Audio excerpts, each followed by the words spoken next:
नमस्कार, मैं रिंकी वाजपेयी और आप देख रहे हैं लाइव भारत टाइम्स न्यूज। चलिए बढ़ते हैं आज की कुछ खास खबरों की ओर। श्योपुर भाजपा प्रदेश अध्यक्ष बीडी शर्मा ने बीजापुर में बुलाई प्रेस कॉन्फ्रेंस। पूर्व सीएम कमलनाथ को करेश्वरनाथ और दिग्विजय सिंह को मिस्टर बंटाधार कहा है। कमलनाथ की 15 महीने की सरकार में आदिवासी महिलाओं को मिलने वाली 1000 रुपए महीने की राशि को बंद कराने के आरोप लगाए गए हैं। बोले, गरीबों को पक्के घर और घर तक नल से पानी नहीं मिलने यह चाहती है कांग्रेस। केंद्र द्वारा भेजी गई राशि को वापस करने के लिए लगाया आरोप। जीतू पटवारी को लेकर बोले, वह अपना घर संभाले, वह अध्यक्ष क्यों नहीं बनाए यह भी बताऊं। बीजापुर के उपचुनाव को बताया है विकास का चुनाव। प्रत्याशी रामनिवास रावत की जीत का दावा किया।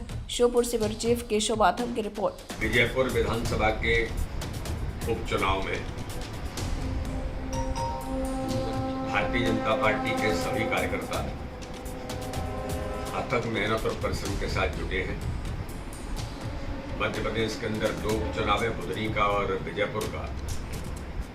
मुझे पूर्ण विश्वास है, मैं 2 दिन से बीजापुर विधानसभा के दौरे पर हूँ कि जनता का उत्साह और भारतीय जनता पार्टी के कार्यकर्ताओं की मेहनत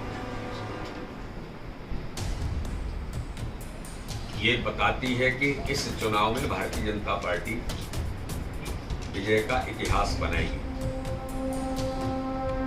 बीजापुर को मैं आज से नहीं कई सालों से जानता हूं कि आज ये जो चुनाव है, भारतीय जनता पार्टी की सरकार ने बीजापुर के अंदर विकास और गरीब कल्याण, सड़क, बिजली, पानी से लेकर हर क्षेत्र में यहाँ विकास के नए आयाम भारतीय जनता पार्टी की सरकार ने खड़े किए और ये चुनाव विकास पर मुहर लगाने का चुनाव है। मैं देखता हूं कि बीजापुर के क्षेत्र को हम कभी सूखा क्षेत्र कहते थे और यहाँ की जनता के लिए बार बार ये बात उठती थी कि ये डैम यहाँ पर बनाने की आवश्यकता है। मुझे आज मीडिया के मित्रों को ये बताने में इस बात का गर्व है कि सिंचाई की सुविधा के लिए 2 डैम, चेरी खेड़ा और लोडी डैम का निर्माण यहाँ पर हुआ है। डोकरका डैम का निर्माण अभी यहाँ पर भारतीय जनता पार्टी की सरकार ने किया है। इसलिए 11,000 हेक्टेयर में सिंचाई, जो सूखा क्षेत्र कहा जाता था, वो आज सिंचित क्षेत्र के नाते से अब हरा भरा बीजापुर आज हम सबको दिखाई देता है। ग्वालियर, श्योपुर और श्योपुर से कोटा रेल मार्ग से जुड़ने का जो काम है, नैरो गेज से ब्रॉड गेज का जो अपडेट किया गया है, ये भी यहाँ के विकास को एक नए दौर में रेल की सुविधा को आधुनिक सुविधाओं के तौर पर आज जिस प्रकार से जोड़ने का काम किया है, ये भी इस क्षेत्र में महत्वपूर्ण काम हुआ है। बीजापुर में 100 बिस्तर का अस्पताल, जिसकी लंबे समय से मांग थी, उसे भारतीय जनता पार्टी की हमारी सरकार ने पूरा किया है। CM rise school, model school, दोनों का काम भी अभी निर्माणाधीन है और एक लंबे समय से बाईपास के निर्माण की मांग जो यहाँ पर चल रही थी, इसे पूरा करने का काम भारतीय जनता पार्टी की सरकार ने किया है। लाड़पुरा से डाबीपुरा, ग्वालियर से पूरी बाईपास का जो निर्माण है, यानी विकास के हर क्षेत्र में, हर एंगल से भारतीय जनता पार्टी की सरकार ने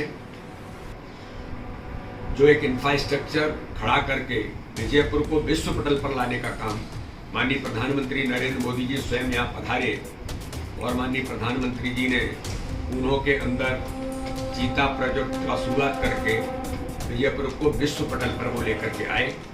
तो यहाँ पर भारतीय जनता पार्टी की सरकार ने विकास और हर घर के अंदर केंद्र सरकार की योजना, राज्य सरकार की योजनाओं के आधार पर हर घर में जो गरीबों के जीवन में खुशी लाने का काम किया। एक बात मैं मीडिया के मित्रों को जरूर कहना चाहता हूँ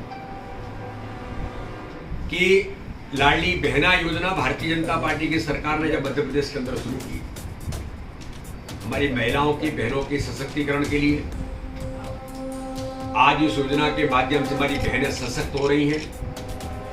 लेकिन इससे पूर्व सहरिया जनजाति की हमारी उन बहनों के लिए लाडली बहना योजना लागू नहीं हुई थी, उससे पहले की बात कर रहा हूं मैं। 1000 रुपए हमारी सहरिया बहनों के लिए, उनके सशक्तिकरण के लिए भारतीय जनता पार्टी की सरकार, जब माननीय शिवराज सिंह जी चौहान थे, तब भारतीय जनता पार्टी ने योजना शुरू की। लेकिन गलती से 15 महीने की कांग्रेस की सरकार बनी थी, मिस्टर बंटाधार कमलनाथ के नेतृत्व में, मिस्टर करप्शन नाथ कमलनाथ के नेतृत्व में, मिस्टर बंटाधार दिग्विजय सिंह के सारे पर चलने वाली सरकार ने, कभी दिग्विजय सिंह यहाँ आते हैं, कमलनाथ कभी आते हैं, कांग्रेस के अध्यक्ष आते हैं, तो मीडिया के मित्रों को पूछना चाहिए कि उन 15 महीने की सरकार में उन सहरिया बहनों के 1000 रुपए आपने क्यों बंद किए थे? उन हमारी गरीब आदिवासी सहरिया बहनों के हक और अधिकार को भी छीनने का काम इसी कांग्रेस की सरकार ने 15 महीने में किया था, और उसी का परिणाम है कि इस प्रकार की चीजों के कारण रामनिवास रावत जैसे लोगों को कांग्रेस छोड़नी पड़ी। उन सहरिया बहनों के सम्मान के लिए, आदिवासी भाई और बहनों के उत्थान के लिए ये भारतीय जनता पार्टी की ऐतिहासिक जीत होगी। भाई रामनिवास रावत लोकप्रिय नेता हैं,